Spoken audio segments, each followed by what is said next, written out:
allait chercher on allait chercher des packs de bière qu'on mettait au frais dans des grandes poubelles de glaçons, bourrées de glaçons, et on vendait ça.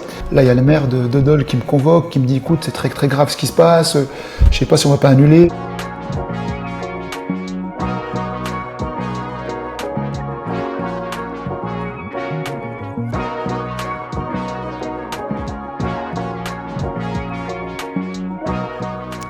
Ok, bienvenue à tous sur comment faire kiffer les gens. On a aujourd'hui Hamid Assela, c'est vraiment un honneur pour moi de l'accueillir. De l'usine à la production de spectacles, du groupe 113 en 2006 à Big Flo et Oli aujourd'hui, tout comme les plus grands artistes français. On a quelqu'un devant nous qui a une vie riche et bien remplie, un exemple d'entrepreneuriat. Salut Hamid, très heureux de t'avoir ici. Comment vas-tu ? Bah écoute, ça va très bien, je te remercie. J'espère que tu vas bien également. Très bien, très heureux de t'avoir. Alors, est-ce que tu peux nous Merci parler pour un petit peu de l'invitation. toi ? Eh bien écoute, j'ai 41 ans, bientôt 42. Je suis né en Corse, à Bastia, et j'habite à Besançon. J'ai grandi à Dole, dans le Jura, Ok. jusqu'à mes 20 ans. Et ensuite, j'ai travaillé, enfin, j'ai fait des études qui ont été, à un moment donné de ma vie, un peu chaotiques, puisque j'ai arrêté l'école à 16 ou 17 ans, pour ensuite travailler Ok. tout de suite derrière à mes 18 ans à l'usine. Et ensuite, après avoir fait plein de petits boulots, et puis avoir fait une longue période à l'usine, je me suis dit que à 20 ans, c'était vraiment dommage de terminer sa vie à faire des choses qui ne te plaisent pas. Et donc j'ai décidé de reprendre des études. J'ai fait ensuite des études dans l'immobilier.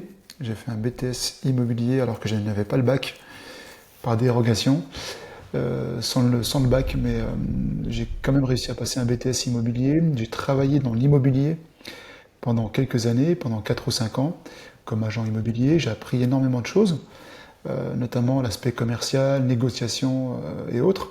Et puis, Mhm. en parallèle, comme j'étais passionné de musique et que je produisais, j'organisais des soirées, on va dire techno, parce que j'étais à la base DJ techno. J'adorais mixer sur des soirées, et puis j'adorais Ok. donc Faudra aussi que tu nous parles de organiser ça, des attends. soirées.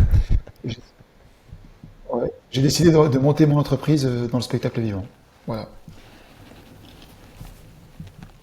Ok, et comment ça t'est venu tout ça? Donc, passion de la musique, tu étais musicien, tu produisais de ton côté, donc DJ depuis quel âge?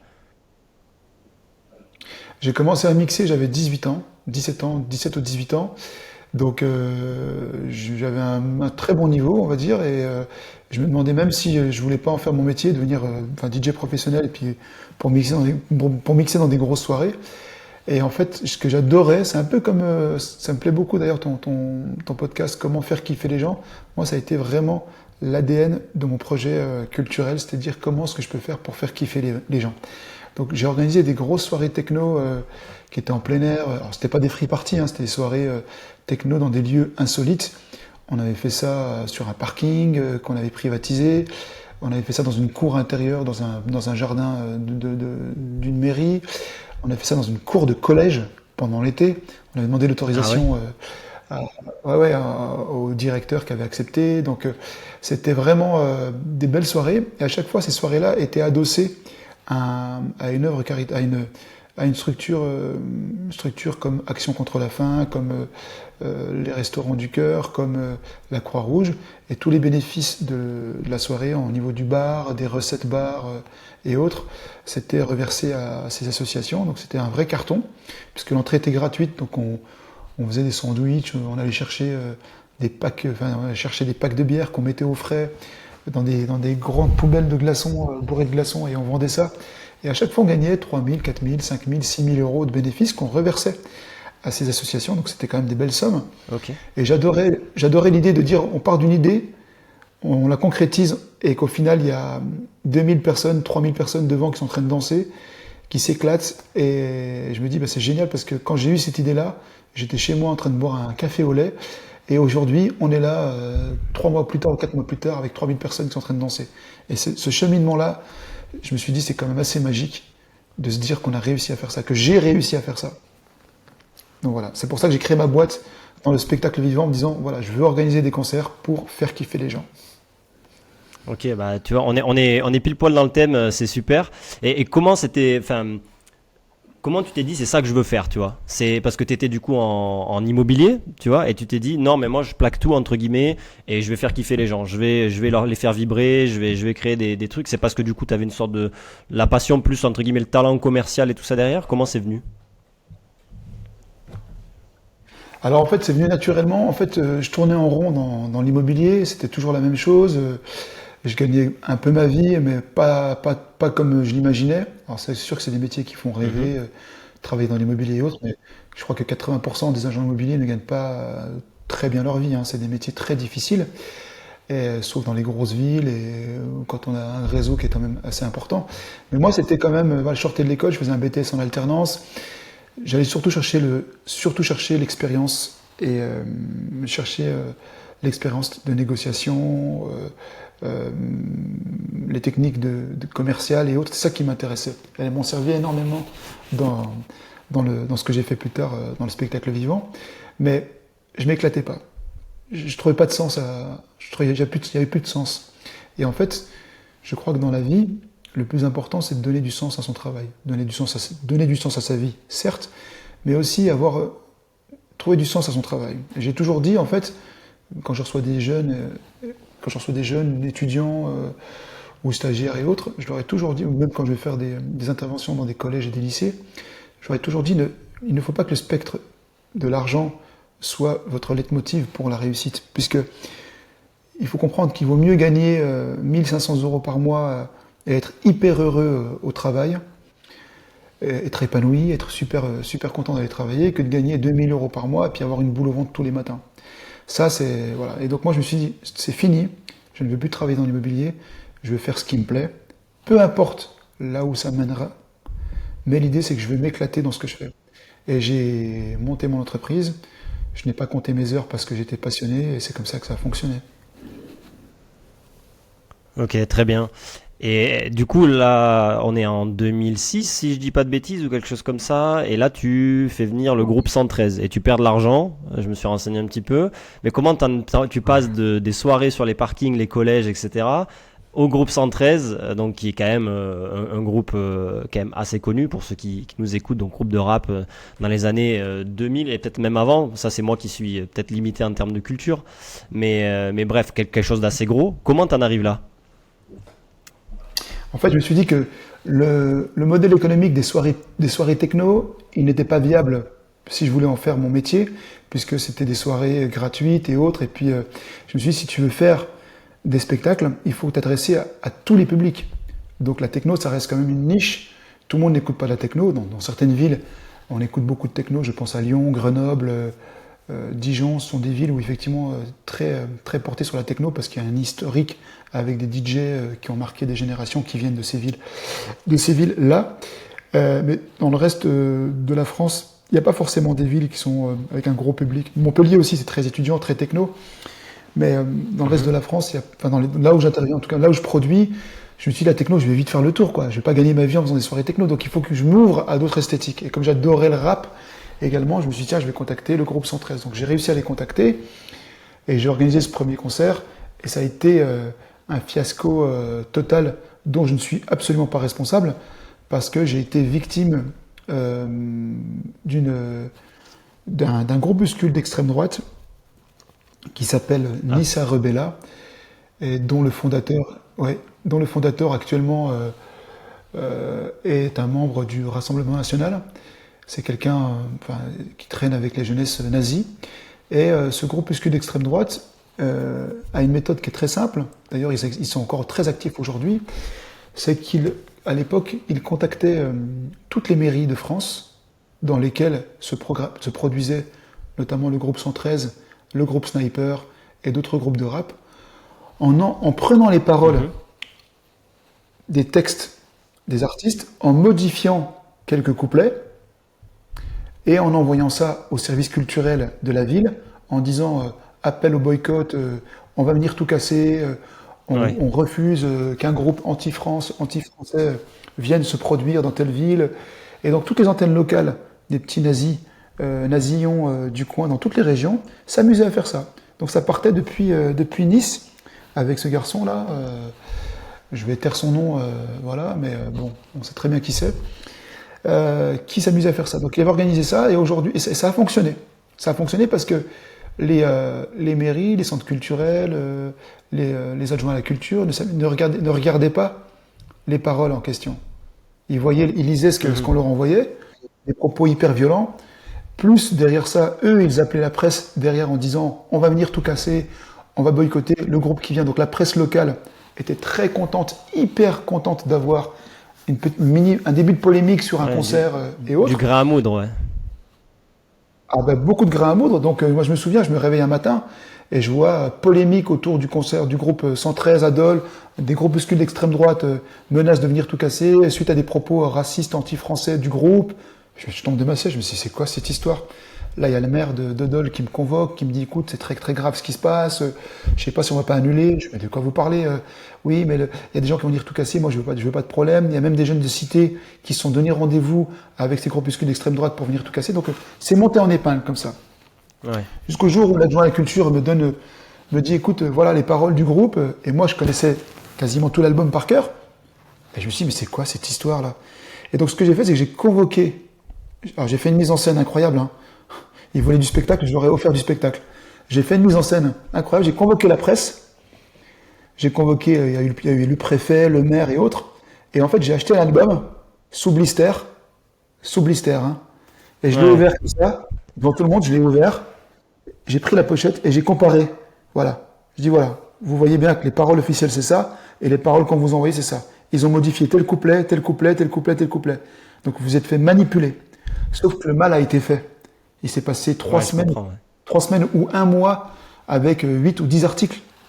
Donc le maire a décidé de maintenir, la presse a démenti, sauf que comme c'est un spectacle familial, et que c'était une petite ville, toutes les familles, tous les parents ont dit ouais c'est quand même risqué, il risque d'y avoir des bagarres, donc les ventes se sont écroulées. Et plutôt que de faire 2000 personnes ou 3000 personnes, j'ai fait 700 personnes. Et j'ai perdu entre 10 et 15 000 euros. Et Ouais. les 15 000 euros en question, c'était toutes mes économies de toute ma vie en fait, hein. Il faut considérer que moi j'avais économisé toute ma vie. Enfin, j'étais préadolescent, je travaillais, je faisais Mhm. jardinier, j'allais tondre chez les gens, je travaillais. Après j'ai travaillé tout ce que j'ai mis de côté toute ma vie, c'est parti en fumée sur mon premier spectacle. Ouais, donc Donc, t'as pris tous les risques. Et moi, la question que j'ai, c'est comment tu les as contactés en fait? Du coup, tu avais déjà un petit peu de réseau, non, t'as mais ouvert des portes. à l'époque, non, je les ai contactés via leur site officiel. Il y avait, Ouais. il y avait le contact via leur site officiel. Ensuite, j'ai sympathisé avec le manager, je suis allé le voir, j'ai fait des rendez-vous avec lui, des réunions, et ils ont vu que j'étais hyper motivé, bien structuré. Je leur ai montré l'expérience que j'avais, des soirées que j'avais organisées par le passé, et ils m'ont fait confiance. Sauf que j'ai acheté le groupe au prix fort, parce que voilà, ils se sont dit bon, voilà, on y Ouais. va avec quelqu'un qu'on connaît pas, donc j'ai tout acheté au prix fort, quoi. Et ça a été Ouais. vraiment un fiasco financier, et j'en veux beaucoup à ce garçon du Front National qui a continué les mêmes méthodes, qui a encore continué. En fait, il faut bien comprendre. J'arrive pas à comprendre pourquoi la presse ne s'intéresse pas à ça, mais toutes les polémiques qu'il y a sur un artiste musulman ou de Ouais. confession, d'une obédience, on va dire, autre que le schéma classique catholique ou athée, à chaque fois qu'il y a un début de polémique, quel qu'il soit, ou une phrase qui sortit du contexte et autres, ils sont derrière ça, à scruter, à fouiller l'historique par exemple, la petite Ménel, la chanteuse Ménel qui avait chanté, qui avait fait The Voice, qui était partie pour tout gagner parce que tous les jurys étaient fans d'elle, puis elle chantait merveilleusement bien. En fait, c'est ce groupe en question qui est allé chercher des phrases qu'elle avait dites Ouais. alors qu'elle avait 13 ans. 13 ans. Elle avait 13 ans. Elle avait dit des Ouais. phrases. Pour faire polémique, ouais. Pour faire polémique, ils ont monté ça en épingle parce qu'elle portait le voile, tout simplement. Et en fait, c'est ces gens-là qui sont derrière ça. Donc, tant qu'on ne mettra pas fin à cette mascarade d'un point de vue politique ou d'un point de vue médiatique, ils continueront à le faire. Et moi, je profite de ce podcast pour justement alerter les gens parce qu'effectivement, ils font tellement de mal à des jeunes entrepreneurs, à des jeunes artistes, et ainsi de suite, qu'il faut les dénoncer, quoi. Ouais. C'est un risque à prendre en compte en tout cas quoi. Dans le paysage qu'on n'anticipe peut-être pas spécialement, on se dit ok bah il va y avoir des aléas, c'est normal et justement toi ça t'a mis dans le grand bain de la production Mm. de spectacles très vite en tout cas, mais ça t'a pas découragé du coup. T'as continué et t'es là aujourd'hui avec quelque chose de très beau. Ouais. Donc explique-nous la suite du coup, qu'est-ce qui s'est qu'est-ce qui s'est passé? Eh ben, en fait, j'ai perdu 15, enfin, je sais plus combien, entre 10 et 15 000 euros. Je suis rentré chez moi, enfin, chez ma mère, je suis allé dormir chez mes parents. Il était 2 heures du matin, je me suis effondré, j'étais pas bien du tout. J'ai fait une espèce de crise d'angoisse en me disant, oh, parce que toute la Ouais. pression, quand même, toute la pression, parce que c'est plusieurs mois de pression et un stress monstrueux avec les médias qui vous appellent, la polémique, l'annulation, et si, c'était un truc de fou. Je rentre chez moi, et il est 2 heures du matin, je suis pas bien du tout, je m'effondre dans le lit, je transpire, je suis pas bien du tout, et ma mère, elle vient me voir, elle me dit, écoute, c'est pas grave, t'as perdu cet argent, arrête, reprends ton boulot, et tu vas te refaire, et ainsi de suite.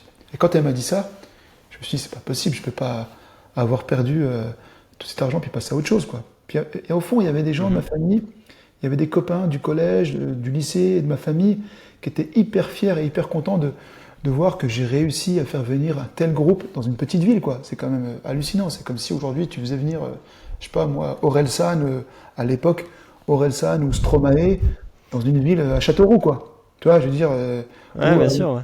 ou à Voiron, Oui, hors festival quoi. c'est un truc de dingue. C'était une folie pour eux. Et ça m'a donné envie de continuer parce que je suis un peu têtu et je n'abandonne jamais. Jamais, jamais, jamais. J'ai cette force de ce caractère. Donc, qu'est-ce que j'ai fait? J'ai dit, je vais organiser un deuxième spectacle. Mais comme j'avais plus d'argent, j'ai emprunté de l'argent à ma famille. Ils m'ont prêté de Ok. l'argent. Et deuxième spectacle, bim, j'ai tout perdu également. On en rigole, mais à l'époque ça devait être un peu moins rigolo. Ouais. Mais c'est fou, pourquoi j'ai perdu? Pourquoi j'ai tout perdu? Parce que j'ai fait une grosse erreur. C'est que j'ai organisé un autre concert de rap, cette fois-ci dans une cité, il y a une nouvelle salle qui s'est créée au cœur d'une cité à Montbéliard. Et en fait, je me suis dit, bon, on est dans une cité, tout le monde écoute du rap, la salle elle est nouvelle, tout le monde va venir. Sauf que l'erreur que j'ai faite, c'est que cette salle, elle avait déjà accueilli, je sais pas, une trentaine, une quarantaine de concerts, qui tous ont été gratuits. Parce que c'était la mairie qui avait monté une espèce de structure sociale, culturelle, ils faisaient des petits concerts, et c'était gratuit, c'était pour démocratiser la culture. Donc, toute la population du quartier et alentour était habituée à voir des spectacles gratuits dans cette salle. Et quand on a mis en place le Mm. concert, et que j'ai mis les places à 25 euros, les ventes ne décollaient pas. Ils comprenaient pas, je comprenais pas pourquoi. Je faisais une promo de dingue, ça décollait pas. Donc je me suis dit, ouais, je vais droit dans le mur. Et je me suis dit, bon, ça va réserver au dernier moment. Sauf qu'au dernier moment, le jour même, je vois 300 personnes débarquer et ils voulaient rentrer gratuit. Et ils ont commencé à forcer les portes, à forcer les portes, à nous tirer dessus au paintball, à caillasser caillasser la salle, à forcer les portes de sécurité pour rentrer. Et nous, on était débordés parce que j'avais 6 ou 8 agents de sécurité, plus des copains à moi qui étaient là pour faire l'agent. Mais on était 10, 12 face à 300 personnes, quoi. Donc ils ont Ouais. fini par tout casser, puis rentrer à l'intérieur. Et là, du coup, bah, c'est parti en vrille, quoi. Et je me suis dit, waouh, waouh, waouh, waouh, waouh. Et là, j'ai tout perdu également. Donc, là, je me suis dit, il faut faire un troisième spectacle pour se refaire. Et j'emprunte de l'argent à des copains. À des Ouais, potes. on abandonne jamais quoi. On abandonne jamais Ouais. tant que t'as pas J'em- fait ça 10 fois. Et là, j'emprunte de l'argent à des copains. Et là, pareil, troisième spectacle, je perds tout. Parce que j'avais mal communiqué, parce que j'ai acheté l'artiste trop cher, j'avais mis en vente trop tard, j'avais fait n'importe quoi. Tu te rappelles l'artiste? Le troisième artiste, c'était le deuxième artiste, c'était le deuxième groupe, c'était la Mafia Quinfri. Il y avait, Ouais. Rimka, il y avait OGB, il y avait Mac Taylor, il y avait Teddy Corona, enfin des rappeurs de l'époque qui étaient très forts, qui étaient hyper respectés dans le rap. Et le troisième artiste, c'était Christophe, c'était le spectacle de Christophe Alévèque, un humoriste, parce que j'ai voulu faire autre chose que du rap, mais je l'avais acheté trop cher. Pourtant, c'est un super gars, il est très drôle, il est vraiment top, mais j'avais acheté trop cher à l'époque et j'avais communiqué assez mal. Et j'avais perdu quasiment toutes les économies en question. Et là, je me dis, mince, le trou est beaucoup trop gros, qu'est-ce que je fais? Soit je déménage, je change de vie, d'identité, mais je peux pas planter ma famille, mes amis. Soit tu tentes un quatrième coup. Et là, j'avais plus d'argent. Donc, je tente un quatrième coup au bluff. Mais je dis à la prod, écoutez, je vous verse pas les acomptes. Vous me faites une avance sur la trésorerie. On verra les acomptes plus tard. J'avais mis en avant les spectacles que j'avais organisés, 113, la Mafia Quinfri, Christophe Alévèque, tout ça. Et je fais un quatrième spectacle. Et là, j'avais déjà appris toutes mes erreurs. C'est-à-dire que moi, j'ai bossé comme un taré. Mais t'arrives à les convaitre du coup. T'arrives J'arrive à à les les convaincre, c'est qui? En plus, c'était une sacrée grosse boîte de prod. C'était juste pour rire à l'époque. Ah oui. J'arrive à les convaincre. Mais la nana, pareil, elle m'a fait confiance. Je l'ai fait rigoler, je l'ai fait rire. Elle s'est dit, bon, celui-là, il est motivé. Elle a apprécié vraiment ma motivation. Elle a dit, ok, je lui fais confiance. Elle m'a fait confiance. Bon, je dis, je verse pas les acomptes. La salle, comme c'est une salle municipale, tu payes toujours le trésor public bien après. Donc, j'avais pas tant d'argent à sortir que ça. J'avais juste la promo. Sauf que la promo, j'allais la faire moi-même. J'allais coller mes affiches moi-même. Je faisais tout moi-même. Et là, quatrième spectacle, j'avais appris de toutes mes erreurs. Et je me suis dit, je vais mettre toutes les précautions pour que ça marche. Et j'ai gagné 500 euros. Ce qui est totalement ridicule. Hein. Oui, mais j'avais un trou de plus de 35 000 euros de perte derrière. Hein. Ouais, Mais je j'avais gagné comprends. 500 euros. Mais symboliquement, comme je suis très attaché au symbole, je me suis dit, ça y est, ça a fonctionné. J'ai réussi symboliquement à gagner de l'argent sur un spectacle. Et j'ai compris pourquoi. Je me suis dit, ça y est, maintenant je sais comment ça va fonctionner. Et par la suite, tous les projets que j'ai signés, eh ben, 8 à 9 fois sur 10, je gagnais un petit peu d'argent. Alors je gagnais pas beaucoup d'argent, mais un petit peu. Mais je multipliais les opérations. Et ensuite, la chance que j'ai eue, moi, c'est que quand j'ai monté mon entreprise, j'avais encore droit à mon chômage. Parce que Ouais. c'était mon métier, donc j'ai eu droit pendant 2 ans à mon chômage. Donc ça veut dire que j'avais pas de salaire à me verser, je vivais de mon chômage. Sauf qu'une fois que mes droits étaient terminés, au bout de 2 ans, je me suis retrouvé sans chômage, avec une boîte qui ne me permettait pas de sortir un salaire, qui permettait tout juste de payer les frais fixes, tout juste. Et là, je me suis retrouvé sans argent. Donc j'avais vraiment... Puis en plus, j'avais un âge où j'avais pas le droit à l'époque au RSA, parce que c'était pour les moins de 25 ans. Je crois que j'avais 25 ans ou quelque chose comme ça. C'était l'année où j'avais le droit à rien du tout. Mais genre rien du tout. Et j'étais en couple à l'époque avec Ça une m'est fille, arrivé et aussi. ben voilà. Et je me souviens qu'à l'époque, ses parents, parce que moi, par fierté, je voulais pas, parce que mes parents n'arrêtaient pas de me dire, ouais, trouve un autre métier, fais un vrai métier. Ouais, mes parents, ils sont un petit peu à l'ancienne. Hein. Pour eux, un métier, c'était, je peux pas leur en vouloir parce que Mhm. comme ils viennent d'Algérie, eux, un métier, c'était vraiment les métiers, c'est même pas les métiers tertiaires, hein, c'était vraiment les métiers, on va dire, l'école bleue, quoi. C'était vraiment, t'es ouvrier, t'es maçon, t'es mécanicien, t'es Ouais. plombier. Voilà, donc les métiers tertiaires, ils connaissaient pas. C'était à moins d'être médecin ou avocat, voilà, ils connaissaient pas trop de ces métiers-là. Donc ils voulaient vraiment par sécurité que j'ai un métier. Donc c'était une vraie pression familiale. Mais change de métier, mais c'est quoi? Mais tu gagnes même pas ta vie. Et puis si, donc je me voyais pas leur dire à ma mère, tu me fais à manger cette semaine parce que j'ai un repas par jour, quoi, tu vois. Et en fait, c'était Mhm. mes ex-beaux-parents qui nous faisaient à manger pour toute la semaine avec mon ex-copine qui était étudiante à l'époque. Et j'avais des aides APL qui me permettaient tout juste de payer le loyer. Et puis j'avais négocié avec la banque un découvert autorisé, je me rappelle, de 600 euros. Et, Ouais. et je vivais avec mon découvert autorisé, mais pendant 2 ans, j'ai vécu vraiment la misère, quoi. Hein. Mais la vraie misère, c'est-à-dire le mec pauvre. Hein. Et je comprends parfaitement ceux qui vivent ça parce que je l'ai vécu également. Et là, il faut s'accrocher. Eh, tu produisais combien de spectacles, du coup, À à cette l'époque, époque-là? je faisais pas beaucoup de dates, je faisais entre 8 et 12 dates par an, quoi. Ça faisait quasiment une date par mois. Ouais, ok. Et Tout ça me seul, permet du coup. Tout seul, tout la seul. prod, la Tout. com, Je faisais tout tout quoi. seul, tout seul. J'avais pas les moyens de faire plus, et surtout j'étais en concurrence. Il y avait à l'époque, dans ma région, 4-5 boîtes de prod qui étaient des concurrents, et qui m'écrasaient, et qui voulaient ma mort. Hmm. Donc j'étais en concurrence avec eux. Bon, la fin de l'histoire, elle est belle, parce que je les ai tous tués à la fin. Mais Et comment tu les as tous tués? C'est quoi pour toi les clés de ce succès, entre guillemets, qui tu es aujourd'hui, en fait, avec plein de projets, j'ai l'impression, et de plus en plus de dates et de plus en plus de beaux artistes depuis des années. Comment t'en es arrivé là, du coup? ben, c'est très simple. C'est quoi les clés de tout ça? En fait, c'est très simple. Ça a été... En fait, il y a deux choses, je pense. Et là, c'est plutôt une espèce d'introspection. Il faut avoir une détermination sans faille. Il faut avoir un état d'esprit. Il faut être un peu borné, un peu fou. Il ne faut pas écouter les gens. Il faut être déterminé. Et puis, il faut aussi avoir la foi. Moi, par exemple, j'ai la foi. Je suis musulman pratiquant et j'ai la foi. Mhm. Je crois. Et je trouve que, je parle souvent de ça, je trouve dommage qu'en France, en l'occurrence, qui est un pays, il y a beaucoup, enfin, laïque, naturellement, ce qui est très bien au Mhm. passage. Mais je trouve qu'un pays où il y a quand même beaucoup d'athées, il faut savoir que la France, par exemple, ça j'ai appris ça il n'y a pas longtemps, la France c'est le pays le moins croyant au monde. Il n'y a pas un Ok. pays sur, ouais, il n'y a pas un pays sur Terre qui est moins croyant que la France. Il y a moins de, il y a qu'à prendre l'Espagne, au Portugal très pratiquant catholique, en Allemagne beaucoup de protestants, en Italie on n'en parle même pas, en Angleterre et ainsi de suite. Et en fait la France, il y a énormément de personnes qui ne croient pas en Dieu, qui sont anti. Voilà. L'histoire française, voilà, c'est la laïcité, c'est comme ça. Mais la France, c'est aussi le pays au monde où l'on consomme le plus d'antidépresseurs. Ça, c'est pas moi qui le dis, voilà, on le sait quoi.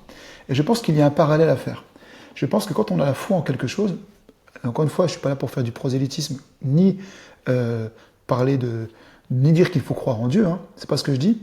Je dis juste que je trouve hallucinant, je trouve dommage en tout cas que les gens n'aient pas la foi en quelque chose. Alors on peut avoir la foi en la nature, on peut avoir la foi en une espèce de force extérieure, universelle et autres, on peut avoir la foi en l'humanité, en l'être humain, peu importe. Mais je trouve dommage qu'il y a beaucoup de personnes qui ont la foi en rien. Et je trouve que quand on Toi, a ça la foi, t'a aidé en fait, c'est ce que tu dis. Du coup, ça t'a aidé à ça a aller été, fond- ça a là où tu été, es aujourd'hui, quoi. ça a été fondamental. Fondamental. Détermination et la foi en quelque chose. Et quand on a ça, eh ben, ça nous permet de soulever des montagnes, tout simplement. Et en fait, j'ai Est-ce travaillé qu'il y a eu des énormément. événements Oui. Pardon, est-ce qu'il y a eu des événements, du coup, qui ça va peut-être faire écho avec ce que tu allais dire, des événements qui ont vraiment fait cliquer, tu vois, ta carrière et la carrière de ta boîte au final et t'amener là où tu en es aujourd'hui? Tu vois, des trucs Alors, que tu te rappelles, tu dis à ce moment-là, tu vois, 2010, 2012, j'en sais rien, là, tu vois, il y a eu ça et ça a permis vraiment de passer un palier, quoi. bah, c'est Avec cette détermination. c'est fou hein, parce que tu parles de 2010. Alors j'ai vécu quelque chose, alors, c'était très personnel, mais j'en parle aujourd'hui parce que j'ai pris beaucoup de recul, puis ça date d'il y a 13 ans. J'ai vécu un traumatisme assez choquant et je pense que peut-être que 95% des gens ne s'en seraient pas relevés. Et encore une fois, c'est parce que j'ai eu une détermination et une foi sans faille que j'ai pu m'en relever. Je me suis marié en 2010. Ça faisait 11 ans que j'étais en couple avec mon ex-conjointe. Et au bout de 11 ans, on a décidé de se marier. Et quand on s'est marié, 2 semaines après mon mariage, mon père est décédé d'un arrêt cardiaque. Voilà. Il est mort 2 semaines après d'un arrêt cardiaque. Mhm. Et 2 semaines après mon père, ma cousine, qui a 42 ans, est décédée également d'une maladie qu'elle a attrapée à l'hôpital, une espèce de staphylocoque ou une infection qu'elle a Mhm. attrapée à l'hôpital. Et 2 semaines après ma cousine, il y a eu mon cousin qui lui avait 35 ans, qui est mort aussi d'un arrêt cardiaque. Alors, j'y croyais pas une seconde parce qu'on a pris ça. Enfin, c'était la série des Ouais. trois, comme on dit. Hein. Mhm. Et 2 ou 3 mois après, mon ex-femme décide de me quitter. Voilà. Ce qui veut dire que Mhm. je me suis marié. 2 semaines après, j'ai perdu mon père. 2 semaines après, j'ai perdu ma cousine. 2 semaines après, j'ai perdu mon cousin. Et 2 mois après, j'ai perdu ma femme. Ce qui veut dire que si je Un me effet suis... papillon. C'est terrible. C'est-à-dire, si quelqu'un était venu à mon mariage, le jour de mon mariage, si cette personne m'avait dit, tu vois, Hamid, là, t'es en train de te marier, là, tu vois, c'est super, c'est le plus beau jour de ta vie, mais tu vois ton père, là, tu vois ta cousine, tu vois ton cousin, tu vois ta femme, eh bien, dans 2 semaines, ton père va mourir, ton cousin va mourir, ta Ouais. cousine, et ainsi de suite. Dans le pire des scénarios, je l'aurais jamais cru, c'était pas possible. Bah, ça m'est arrivé. Et quand vous vivez ça, bah, vous avez deux solutions. Il y en a deux. Il n'y a pas 15 000 solutions, il y en a deux. Soit vous sombrez, vous tombez dans l'alcoolisme, vous tombez en dépression parce que vous vivez un choc qui est juste hallucinant. Déjà de perdre son père qui est en très bonne santé, qui part comme ça, Bien sûr, ouais. et puis perdre sa femme et son cousin et sa cousine, alors que, je veux dire, on s'y attend pas, ils sont super jeunes. Quand vous vivez ça, deux solutions s'ouvrent à vous. Soit vous tombez en dépression, Soit vous dites, bon, allez, qu'est-ce qu'on fait maintenant? On se relève les manches, la vie est belle, la vie va continuer. Qu'est-ce que ton père aurait voulu? Est-ce que ton père aurait voulu que tu te morfondes sur toi-même? Est-ce que ton Ouais, père aurait voulu exactement. que tu tombes en dépression? Bah, par respect pour lui, tu vas relever la tête. Il est mort. Ta femme t'a quitté, il y a d'autres femmes sur Terre, tu vas refaire ta vie. Et voilà. Tu as le droit d'être triste, tu as le droit d'être malheureux, il n'y a pas de problème. Maintenant, tu bosses. Il te reste quoi? Il te reste ta boîte. Ta famille et Ouais. ta boîte. Voilà. Donc tu bosses. Et c'est à ce moment-là. Parce que là, ta boîte, elle marchait déjà. Enfin, tu étais Non, où à cette non. période-là? J'étais sur une ligne de crête. Une ligne de crête qui voulait que c'était une année charnière. Soit je déposais le bilan, Mhm. parce que c'était très compliqué, j'avais du mal à décoller. Ça faisait 4 ans que je gagnais pas, que j'avais pas d'argent, quoi. Ça fait enfin, presque 2 ans, 3 ans que je vivais avec rien. J'étais un pauvre, quoi. J'étais vraiment pauvre, avec un repas par jour, et avec une pression de dingue, et une concurrence monstrueuse. Et je me suis dit, soit, effectivement, tu sais quoi, t'en profites pour couler ta boîte, tu changes de vie, soit Ouais. tu te défonces. Et je me suis défoncé, comme c'est pas permis, à bosser 10, 12 heures par jour, et à prendre des erreurs de mes concurrents, apprendre qu'est-ce qui n'allait pas chez eux, quelles conneries ils font. Et j'ai compris, j'ai fait une espèce d'analyse, mais vraiment, une vraie analyse profonde, approfondie de toutes les Ouais. erreurs et de toutes leurs qualités, et j'ai essayé de proposer quelque chose de beaucoup plus intéressant et de beaucoup mieux. Et petit à petit, les producteurs m'ont fait confiance, ont vu que je travaillais différemment des autres, ont vu que j'étais beaucoup plus proactif, que j'étais plus réactif et beaucoup plus sérieux. Et petit à petit, C'est quoi qui a fait la diff? C'est quoi cette différence du coup? elle est très simple la différence. Vous savez, tu sais, quand tu es confortablement, ça c'est une erreur que les grands patrons font ou que des grosses boîtes font. Le confort, ouais. Exactement, c'est le piège. Et ça, moi je me mets une pression de dingue tous les jours, hein, même si ça marche très bien pour moi aujourd'hui. Tous les jours, je me mets une pression de dingue parce que il n'y a rien de pire que de se dire, allez cool, on est Ouais. confortable, et ainsi de suite. On est arrivé, ouais. On est T'es arrivé à destination du coup, ouais. jamais arrivé à destination. Et eux, Mhm. parce qu'ils étaient bêtes, ils étaient vraiment nazes d'ailleurs, ils étaient vraiment nuls. Je me suis dit, mais en fait, ils font des erreurs. Non mais c'est vrai, ils font des erreurs tellement grosses, ils ne le voient même pas. Ils voient même pas que je suis en train de leur prendre du business, ils se rendent même pas compte. Et puis plus je leur prenais du business, plus ils se confortaient dans leur choix, en disant, oh, je m'en fous. Et en l'espace de 2 ans ou 3 ans, les 5 concurrents que j'avais, qui étaient très importants, je les ai tous tués. J'ai pris toute leur part de Mais c'était marché, sur quoi? Sur la promo, sur la programmation, sur quoi? Sur la gestion surtout, financière? surtout déjà sur capacité leur capacité à réagir sur la promo, leur capacité à accueillir les artistes, leur capacité de négociation. Surtout, ils étaient médiocres. Et je me suis dit, mais comment ils ont fait pour arriver à ce niveau-là alors qu'ils étaient nuls? Mhm. Tiens, tiens, du coup, ça me fait aller sur une question que je voulais te poser sur tu dis, voilà, les autres ont fait des erreurs, toi tu t'es dépassé et tout ça.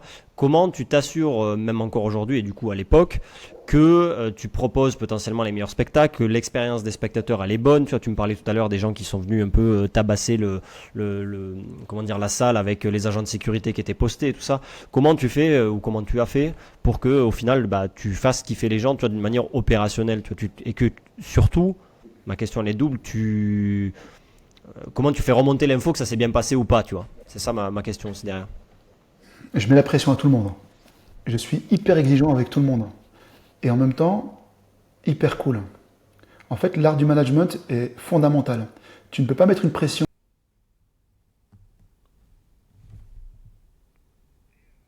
les savoir les remercier, les mettre en valeur. Moi, en fait, cette réussite, elle n'est pas liée qu'à moi, hein. Elle est liée aussi à mon équipe.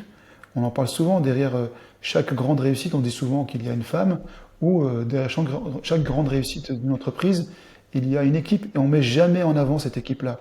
J'en serais jamais arrivé là, même avec ma détermination, s'il n'y avait pas une équipe derrière qui était déterminée et qui était hyper carrée. Donc, en fait, c'est l'exigence. Toujours se remettre en question. Toujours essayer d'améliorer les choses. Voilà. Moi, quand on fait des erreurs, parce qu'on en fait, hein, quand on a mal bossé, ainsi de suite, je convoque mes collègues et je leur explique que là, on a merdé et qu'il faut changer. Et il faut toujours se mettre en question. Il faut toujours bosser. Toujours bosser correctement, essayer d'améliorer les choses et ainsi de suite. Voilà. Et Et avec tout le opérationnellement, monde. ça veut dire quoi? Par exemple, T'as des artistes que tu as accueillis, ça s'est mal passé, le public, la gestion des entrées, de la billetterie, de la sécurité, des buvettes, enfin j'en sais rien, tu vois. C'est tous ce genre de choses-là ou c'est plus dans la prod en amont? Je vérifie. Alors, déjà, il faut savoir que le risque zéro n'existe pas et il faut accepter aussi une chose, Mhm. c'est on n'est pas maître des événements. Je veux dire, du prenez un artiste qui rate son train, qui est mal luné, qui a des soucis perso, parce que les artistes, en grande majorité, ils sont névrosés, angoissés. C'est le propre de l'artiste, justement. Et il faut savoir composer avec ça. C'est-à-dire qu'il faut savoir l'accueillir, le mettre dans des bonnes conditions. Mais parfois, moi je me souviens par exemple, je me suis fait défoncer par Jacques Higelin. Je m'en souviens à l'époque, Ouais, pourtant je l'avais programmé plein de fois, ça se passait super bien. Mais c'était pas de ma faute, c'était de la faute d'un taxi. Jacques Higelin, on le met dans un hôtel et on lui dit écoutez, est-ce que vous voulez qu'on vous envoie un chauffeur privé pour venir vous... Non, non, vous embêtez pas, vous m'enverrez un taxi. On envoie le taxi, sauf que on dit au taxi, il arrive dans 5 minutes. Donc le taxi, il arrive au bout de 3 minutes. Sauf que Jacques Higelin, il se dit bon, bah 5 minutes, il passe un coup de téléphone, il prend l'ascenseur, il attend l'ascenseur, il descend. Et au moment où il descend, le taxi, ça faisait 7-8 minutes qu'il était en bas, ou 10 minutes, il décide de se barrer. Et Jacques Higelin se retrouve sans taxi à essayer de courir après lui. Sauf que c'est une personne qui est assez âgée, et à ce moment-là, qu'est-ce qu'il fait? Il décide de venir à la salle à pied. Et il pleut à ce moment-là. Et il est énervé. Donc quand il arrive, bah, il te défonce, quoi. Mais tu es pour rien, puisque c'est le chauffeur de taxi qui n'a pas ouais, attendu. Donc, bah, par contre, tu te remets en question. Tu te dis, en fait, j'aurais dû checker bah oui. en envoyant un taxi, Exactement. Ouais. en envoyant quand même un chauffeur. Mais quand tu gères plein de choses à ce moment-là, et que tu as l'habitude de te dire, bon, bah, le taxi, c'est cool, ça roule, bah, en fait, bah, voilà. Mais, donc, voilà, le risque zéro n'existe pas. Ouais, tu dois mettre des fusibles un peu partout au final, quoi. C'est-à-dire que des fois, t'as un filet, mais il y en a un deuxième en dessous, quoi. Parce que sinon, ça peut péter et après, Exactement. tout s'en va. Exactement. Exactement. Ok. Tu parles un peu des fois à ton public, dans le sens, enfin, via peut-être la voix de tes collaborateurs ou d'autres, dans le sens, voilà, est-ce que vous avez passé une bonne soirée? Qu'est-ce que vous voulez voir comme spectacle dans la région dans les années futures, etc. Enfin, tu vois ce que je veux dire, dans le sens où comment le public influe ton taf quotidien et ta programmation? Alors, on fait beaucoup de veille sur les réseaux, on lit beaucoup les commentaires, on répond au maximum. Bon, Facebook, c'est devenu n'importe quoi, c'est devenu une espèce de vomitoire. Parfois, tu veux Mhm. faire un artiste extraordinaire qui est vraiment top, qui va faire l'unanimité, tu auras toujours deux, trois guignols qui vont s'amuser à le Ouais. dézinguer et ainsi de Minorité suite. silencieuse, ouais. Voilà, Enfin, bruyante, pardon, minorité bruyante. exactement, c'est le problème des réseaux sociaux. Mais on parle avec eux. Moi, ce que je fais souvent, alors ça c'est drôle, c'est que j'ai, ça me fait rire, parce que souvent, ce que je fais, c'est que je vais moi-même au guichet déchirer les billets. Alors qu'il y a des gens qui Ouais. font ça pour moi, hein. Mais imaginez que je suis patron d'une entreprise et je me retrouve à aller au guichet, scanner et déchirer les billets. Mais tout le monde me dit, mais t'es fou, pourquoi tu fais ça? C'est pas à toi de le faire. T'as des hôtesses qui font ça, t'as des gars qui le font, c'est des étudiants. Tu peux sentir le terrain comme ça. Exactement. Mais ce qu'ils n'ont pas compris. Mais ça, je pense qu'en France, à mon niveau de production de spectacle, sincèrement, je dis ça sans m'envoyer des fleurs, je pense que je suis le seul à le faire. Parce que Mhm. tous les patrons et les patronnes de France qui ont mon niveau en termes de volume de spectacle, ou le niveau de notre entreprise, ou même souvent beaucoup plus grosse que nous, ou à peine plus petite que nous, ne le font pas. Parce que pour eux, c'est dégradant, parce qu'ils sont là, ils sont patrons, ils arrivent. Moi, je m'en fiche, j'en ai absolument rien à cirer de mon ego. Et ce que j'adore, ce que j'adore, c'est d'être au contact du public, de déchirer les billets et de les voir s'émerveiller, trop contents, et ainsi de suite. Et là, je me dis, bon, les gars, c'est cool, quoi. On sent vraiment, là, c'est là qu'on arrive à sentir vraiment le bonheur des gens, l'excitation Ouais. qu'ils ont à entrer. Et on parle avec eux, on leur fait des blagues. Est-ce que vous êtes content? Est-ce que vous l'avez déjà vu? Ainsi de suite. Donc, on est vraiment dans le cœur du bonheur des gens. Et l'anecdote qui est drôle, c'est qu'il y a même des gens qui pensent que mon métier, tellement je vais sur un nombre de dates incalculable et tellement je déchire des billets, il y a même des gens qui pensent que mon métier, c'est déchireur de billets. Et une fois, pour terminer l'anecdote qui est assez drôle, il y avait un gars avec qui j'étais au collège, vraiment le cliché du mec arrogant, sûr de lui, premier de la classe, enfin vraiment l'espèce de guignol qu'on retrouve dans les séries américaines qui fait avec le Bombers là, qui fait le cacou à la récréation. Ouais. J'avais perdu de vue depuis le collège. Et là, il vient au spectacle, et je le vois, il fait la queue. Je me dis, putain, il a pas changé, il a la même tête qu'à l'époque. Et il me voit, et il me tape sur l'épaule d'un air hautain. Ah, salut Hamid, ça va toi? Comment vas-tu toi? Puis il me tapait sur l'épaule. Ça va toi? Comment vas-tu toi? Ah, tu bosses là? Et puis moi, je comprends qu'il comprend que je suis ouvreur, simple ouvreur, Ouais. déchireur de billets. Déchireur de billets. Et il me fait, ah, qu'est-ce que tu fais? Tu bosses? Ouais, ouais, je fais ça, je fais des petits boulots à côté. Puis moi, je rentre dans son jeu. J'adore troller les gens. Je fais, ah ouais, j'adore ça, c'est super, bah, je fais ça, bah, tu vois, c'est des petits boulots comme ça. Ah bah c'est super, bah, c'est bien, bah t'as pas changé, hein. Bon bah super, hein. Puis il part comme ça, il part, donc moi je continue de déchirer les billets, puis il revient, puis il me tape sur l'épaule, et il me tend quelque chose. Et moi je pensais qu'il me tendait un numéro de téléphone pour me dire, bah tiens, appelle-moi, on ira boire un coup à l'occasion. Et il me tend quelque chose, et je prends ce qu'il a dans la main, et il me tend 2 euros. Et il m'a donné un pourboire. Et je lui fais, ah c'est super sympa, merci beaucoup. Et j'ai trouvé ça extraordinaire. Ouais, Extraordinaire. parce au final, il le sait pas peut-être encore aujourd'hui, à Si, moins que peut-être je qu'il pense t'a vu qu'il dans le les sait. journaux ou de ce genre de trucs. Bah, je pense qu'il le sait parce que j'en ai parlé à des copains qui ont halluciné et avec qui il est copain. Et je pense qu'ils ont dû lui dire. Et je pense qu'il a dû tomber de sa chaise.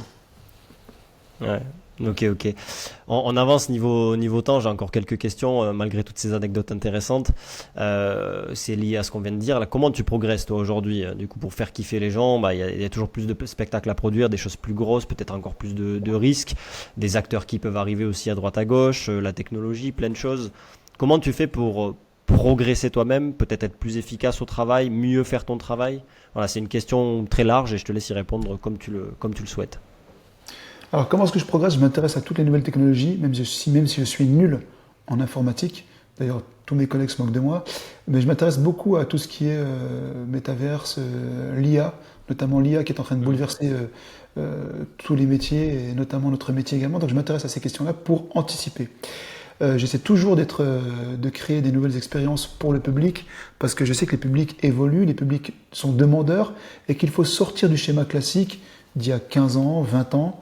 Ça fait maintenant 17 ans que je fais ce métier. Il ne faut pas oublier que ma boîte, c'est NG Production. NG, Nouvelle génération. voilà, se demande ce que ça veut dire, c'est une nouvelle génération. Donc on se doit d'inventer des nouvelles choses, d'inventer, d'être à l'affût de ce qui se passe, de ce qui se passe, de l'évolution du spectacle vivant.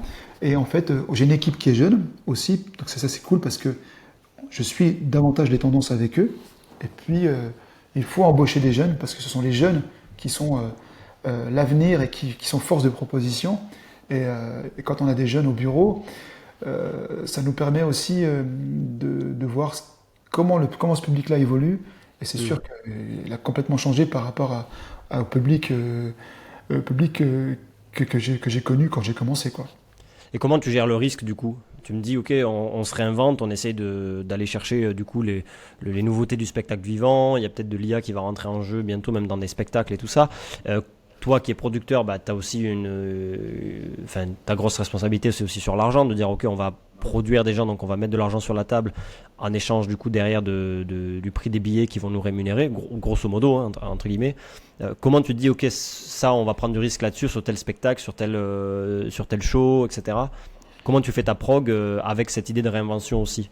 Alors, les règles ont complètement changé. Dans la mesure où on a une position ultra dominante et qu'on a une très grosse boîte de production avec à peu près 180 spectacles par saison, aujourd'hui on travaille avec la grande majorité des producteurs. Donc Mhm.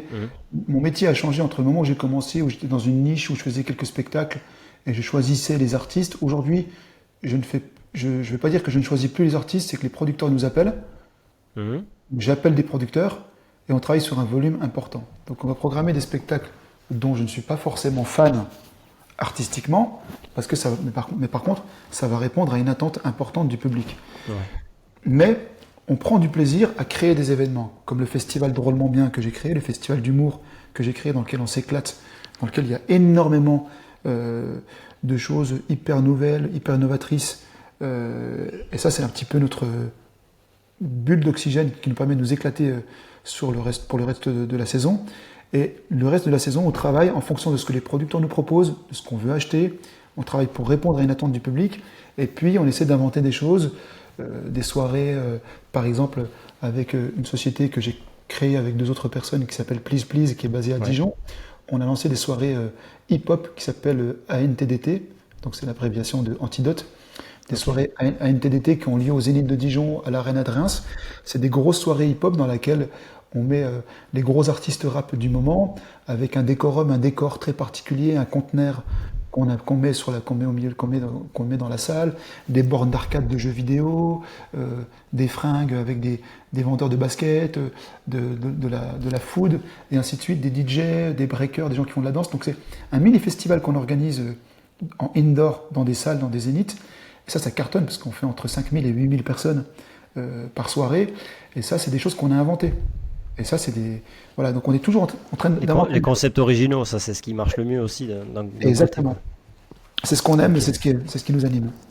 Et comment tu t'inspires pour tout ça? C'est quoi les trucs dans la vie toi-même, ou peut-être que ça vient d'autres personnes, mais toi-même tu lis, tu regardes des films, tu voyages, et comment tu prends ces infos pour te dire ah tiens on va créer ça, et ensuite bah, il faut le mettre en œuvre, donc c'est quoi un petit peu ton process là-dessus? Ben, j'ai toujours été curieux, de base, toujours. Depuis tout petit, je suis curieux, je pose tout le temps des questions, des questions, des questions. Tout petit, ma mère, elle pétait les plombs. Elle me disait, mais t'es une vraie pipelette, tu poses tout le temps des questions, tout le temps, à tout va, quoi. C'est pas possible. Et en fait, j'ai toujours été comme ça, à me nourrir des expériences des autres, à être curieux, à essayer de comprendre comment ils ont fait. Ça a toujours été ma personnalité. Et puis j'aime créer des challenges, j'aime faire kiffer les gens, comme tu dis. Donc, je m'inspire, je regarde ce qui se fait à l'étranger, je suis toujours en veille, j'invente des choses, je note. J'ai un petit peu cet esprit créatif au même titre que mes deux associés. Et là, on s'est Et bien rencontrés parce que eux, ils ont aussi un esprit hyper créatif. Et donc, du coup, le cocktail des trois fait que on arrive à faire des choses hyper intéressantes. voilà, la complémentarité c'est super intéressant, et c'est quoi, hein, pour parler factuel un peu, les trucs du moment qui t'inspirent? Là on est du coup, si je dis pas de bêtises, le 20 septembre 2023 à l'enregistrement de ce podcast. Qu'est-ce qui t'inspire aujourd'hui? D'un les, point, les... d'un point de vue culturel ou d'un point de vue Ça peut être tout, qui peut avoir du coup une incidence sur ton taf derrière, quoi. bah, ce qui m'inspire, enfin, ce qui m'inspire et ce qui me fait, ça m'inspire et ça me fait peur. Ça peut être très précis aussi, hein. Ça peut être un spectacle, un artiste, tu vois, les choses que tu as vues, ou des tendances comme l'IA, tout ça. Enfin, c'est très large comme question. Bon, en fait, euh, ce qui m'inspire et ça me fait peur également, c'est l'évolution, la rapidité avec laquelle se déploie l'IA dans les métiers, quels qu'ils soient, et l'impact que ça va avoir et que ça commence à avoir dans le monde du spectacle vivant. Ce qui m'inspire aussi, c'est la, la révolution qu'il y a dans la jeunesse actuelle, notamment sur les questions d'inclusion, sur les Mhm. questions d'égalité, sur les questions, sur les questions, sur les questions sociales, sur ces questions-là, ça m'inspire beaucoup. Je me dis, voilà, on a une jeunesse aujourd'hui qui arrive à dire aujourd'hui, moi, je me sens en tant qu'homme, je me sens en tant que femme, je suis comme ça.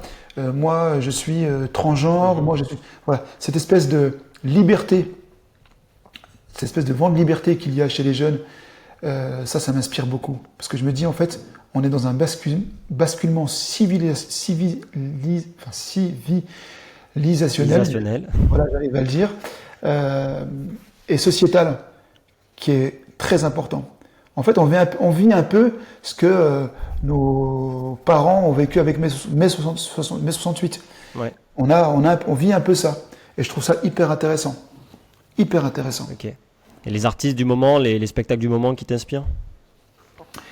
Les artistes du moment, ce sont les artistes qui se réinventent, qui créent des choses. Je pensais à Orelsan, je pensais à Stromae, ces artistes-là, à Soprano également, qui sont toujours de plus en plus exigeants dans la qualité artistique de ce qu'ils proposent.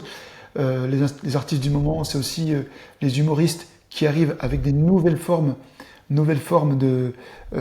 d'humour. Je pense à Redouane Bougueraba, qui lui a démocratisé quelque chose qui existait déjà, mais par exemple l'improvisation, Ouais. le fait de... C'est ça. Ce qui m'inspire aussi, c'est les artistes qui vont traiter des sujets hyper passionnants et qui communiquent. Je pensais à Karim Duval aussi, qui lui qui cartonne.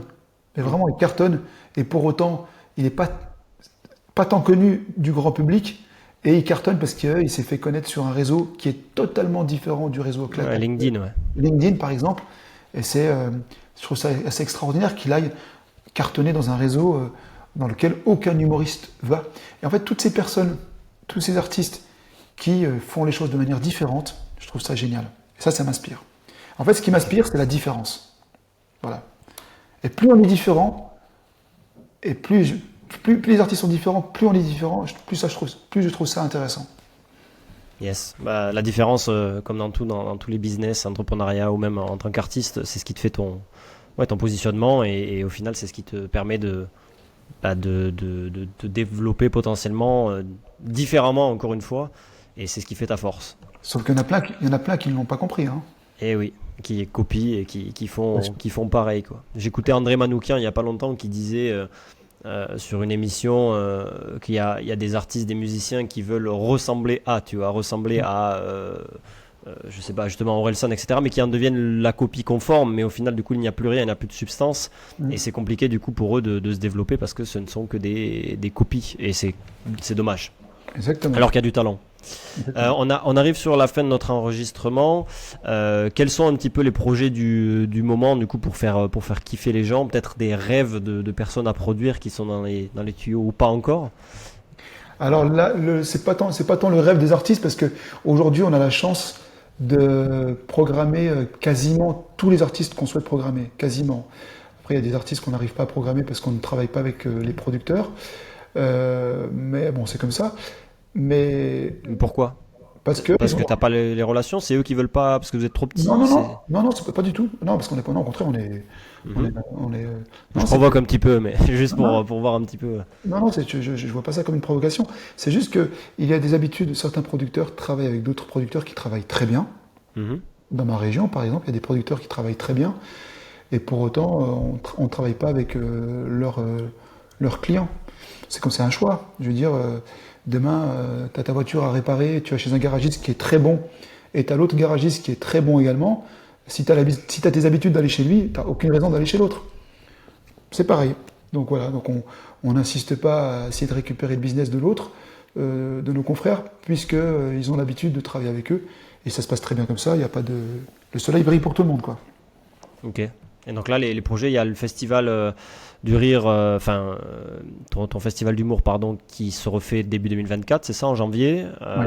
avec peut-être d'autres éditions par la suite. Donc la programmation avec Please Please et NG qui se fait du coup sur 2024 aussi. Là, vous avez annoncé, j'ai pas regardé, vous avez annoncé les programmes pour l'année prochaine? Alors là, Ou c'est bientôt, c'est en cours? c'est en cours, c'est en ce moment, là, c'est annoncé. Alors, les nouveautés, c'est qu'on continue, on développe le festival Drôlement Bien, qui prend une ampleur parce que la première édition nous a tout de suite placé comme le deuxième plus gros festival humour de France, avec 12 000 personnes sur 4 jours, sachant que le premier festival de France, ils font 13 000 personnes sur 8 jours. Donc techniquement, on est, on va dire, plus gros qu'eux, mais on est sur 4 jours et on a fait 12 000. Donc c'est quand même assez extraordinaire pour une première édition. Là, la deuxième édition s'annonce encore plus importante, donc on est à fond dedans et on est super content parce que les ventes cartonnent en ce moment. Et le scoop qu'on a, c'est qu'on travaille depuis 2 ans sur un gros festival hip-hop qu'on va Ouais. organiser, qu'on va organiser euh, dans une ville voisine, qui aura lieu l'année prochaine en septembre 2024. Très cool. Et on est très content parce on veut en faire un très gros événement et on travaille sur une programmation extraordinaire. Donc voilà, donc ça va être le grand projet de 2024, en plus de Drôlement Bien, qui va prendre une ampleur. Puis on a plein d'autres projets, mais il faut que je me calme, parce que je vais devenir fou. Ok, ok. Pour clôturer un petit peu notre échange, si tu avais trois conseils, astuces à donner à des aspirants producteurs ou des gens qui sont dans ce milieu, des gens qui travaillent déjà, qui sont dans la production de spectacles, par rapport à toute ton expérience des dernières années, du coup 15 voire 20 dernières années, qu'est-ce que tu dirais en 3 points? Ne pas avoir peur de prendre des risques. Voilà, c'est si tu prends pas de risques, tu n'y arriveras pas. Donc à partir de là, si tu comprends pas ça, change de métier. C'est aussi simple que ça. Si tu as peur de prendre des risques, change de métier. C'est pas grave, hein, je ne juge pas ça, hein, mais il faut changer de métier. La deuxième, c'est qu'il faut avoir la foi en toi. Voilà, il faut avoir la foi. Et la troisième, il faut être correct avec les autres. Ce qui a fait aussi notre réussite, c'est qu'on a toujours été correct avec les autres. Très correct, honnête, correct, travailleur. Et c'est un métier qui est très petit, en l'occurrence, comme d'autres niches, comme d'autres métiers. Et si tu commences à la faire à l'envers dès le départ, comme certains ont essayé de nous la faire à l'envers au départ, eh ben, ça a des conséquences derrière qui peuvent être assez lourdes pour ton entreprise. Donc voilà, si tu es correct, que tu bosses en disant je prends des risques, j'ai pas peur d'en prendre, et que tu crois et que tu es déterminé, ça ne peut que marcher. Bien sûr, tout ça, tu te protèges légalement avec des contrats, etc. Enfin, j'imagine que tout est bien ficelé pour éviter aussi de se faire avoir. Et dans l'autre sens, que toutes les choses soient claires pour tes partenaires et toutes les personnes avec qui tu bosses. Exactement, ouais. Service juridique, tout ce qui va bien. Mais de toute façon, les contrats, de manière générale, sont tous très bien faits. Ils ont tous les mêmes modèles.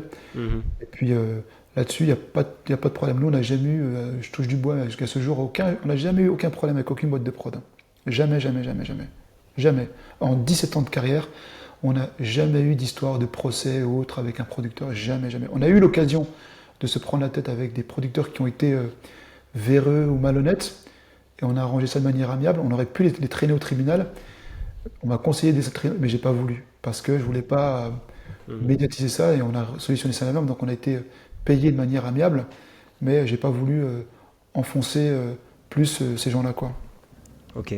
Ton focus personnel là sur les boîtes que tu gères, alors un peu les trucs sur lesquels en ce moment tu es à fond et tu lâcheras rien. Comment? Les choses sur lesquelles tu es en train de focus au niveau professionnel. Alors c'est quoi actuellement ce qui occupe la plupart de ton temps, la plupart de ton énergie Déjà, ce qui occupe mon temps, c'est de coordonner toutes mes équipes. Parce qu'aujourd'hui, dans la boîte, dans les deux structures, on est 17 personnes. Ouais. Ce qui est beaucoup pour une boîte de prod, parce que la moyenne, c'est plutôt 4-5 personnes dans une boîte de prod. La moyenne nationale, nous, on est 17. Donc on est tout de suite parmi les plus grosses boîtes de prod en France en tant que promoteur local. Et donc c'est de structurer les équipes, de créer une cohésion au sein des équipes et surtout qu'ils soient tous heureux de venir au taf. Ça, Ouais, de faire kiffer tes équipes aussi, quoi. c'est fondamental. C'est fondamental. Si un patron oublie ça, et si un patron oublie de remercier ses salariés, et si un patron oublie de l'importance que son équipe lui apporte, bah, c'est un mauvais patron. Et il ne réussira pas. Voilà. Donc je pense que ça c'est le plus important. Donc gérer le bien-être de mes salariés et puis d'être focus sur le festival de rap sur lequel on travaille et d'être focus sur les soirées antidotes, le festival de Drôlement Bien et les autres projets dont je ne te parle pas encore, sur lesquels on est en train de travailler, qui sont assez importants, qui auront lieu en 2025 et 2026. Ok. Le développement, l'expansion, quoi. Exactement. Les nouveautés. Parfait. Exactement. Ok. Bah écoute, merci. Je pense qu'on a fait le tour de pas mal de choses. On a pu voir un extrait de ta carrière avec des anecdotes croustillantes sur justement comment tu as pu faire kiffer les gens et comment tu t'es construit là-dedans. Si ça peut donner des clés de compréhension à des gens qui nous écoutent, bah c'est super. Merci de ton honnêteté. Merci de ta disponibilité par rapport à cette interview. Et je sais pas si tu veux dire un mot de la fin, si tu as des choses à rajouter qu'on n'a peut-être pas abordé.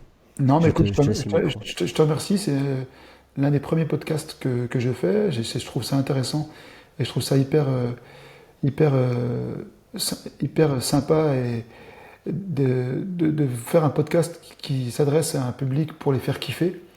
Généralement, les podcasts s'adressent à d'autres sujets tout aussi intéressants, mais là, l'idée de te dire on veut faire kiffer les gens, je trouve ça bien. Parce que c'est vrai qu'on oublie l'empathie, c'est important. L'empathie, la bienveillance, c'est important. Et moi, j'ai toujours dit qu'il faut être bienveillant avec les autres. Et surtout, ce qui est important, ce que j'appelle aussi tous les patrons et les patronnes et les patrons des entreprises à ne pas avoir peur de transmettre, à ne pas avoir peur d'être bienveillant et à ne pas avoir peur et surtout de donner. Parce que ça vous apporte énormément, c'est hyper enrichissant. Je sais qu'il y a beaucoup de patrons qui n'ont pas le temps et ainsi de suite. Moi, je prends le temps parce que je considère que c'est hyper important de donner du temps à des structures sociales, à Mhm. des jeunes qui se perdent, qui se cherchent, à des associations, à des collèges, des lycéens. Allez les voir, prenez 2 heures par mois, c'est rien, organisez-vous, ça sera hyper enrichissant pour vous et vous allez participer à émanciper peut-être une personne ou deux qui réussiront grâce à vous et ça vous reviendra de manière positive plus tard. Donc ça c'est important de le faire et je trouve qu'il n'y a pas beaucoup de gens qui le font, malheureusement parce qu'ils n'ont pas le temps. Mais tous ceux qui nous écoutent, les auditeurs, si vous avez l'occasion d'aider des jeunes ou des moins jeunes ou de transmettre, il faut le faire. C'est fondamental. Moi, j'ai réussi aussi parce qu'on m'a aidé. Il y a des personnes qui ont été déterminantes dans ma vie, qui m'ont aidé, qui m'ont transmis des valeurs, qui m'ont aidé à avoir confiance en moi. Et je ne les remercierai jamais assez. Et si j'arrive à faire la même chose avec une autre personne qui vivra la même chose que moi, bah, c'est comme ça qu'on réussira tous à faire kiffer les gens. Eh ben, moi, je suis complètement d'accord avec ça. Merci de ta présence ici. Comment on peut te contacter? S'il y a des gens qui veulent te contacter, Ouais. LinkedIn. Vous pouvez me contacter sur LinkedIn, même si je ne suis pas un grand consommateur de LinkedIn. J'y vais de temps en temps, une fois tous les 2 jours. Sur Instagram, je suis un peu plus. Donc, ils peuvent m'écrire, m'ajouter sur Insta ou sur LinkedIn. Ouais. Et Je puis, mettrai ton Insta. Ouais. voilà, mon Instagram, tu peux le mettre. Et puis voilà, s'il y a des questions, même mon numéro, si des personnes veulent m'appeler, je prendrai le temps de discuter avec elles. S'ils ont des questions, des conseils, il n'y a pas de problème. Ok, on pourra faire le lien. Pas de Parfait. souci. Eh ben, écoute, merci et puis à très bientôt. À très bientôt, merci beaucoup.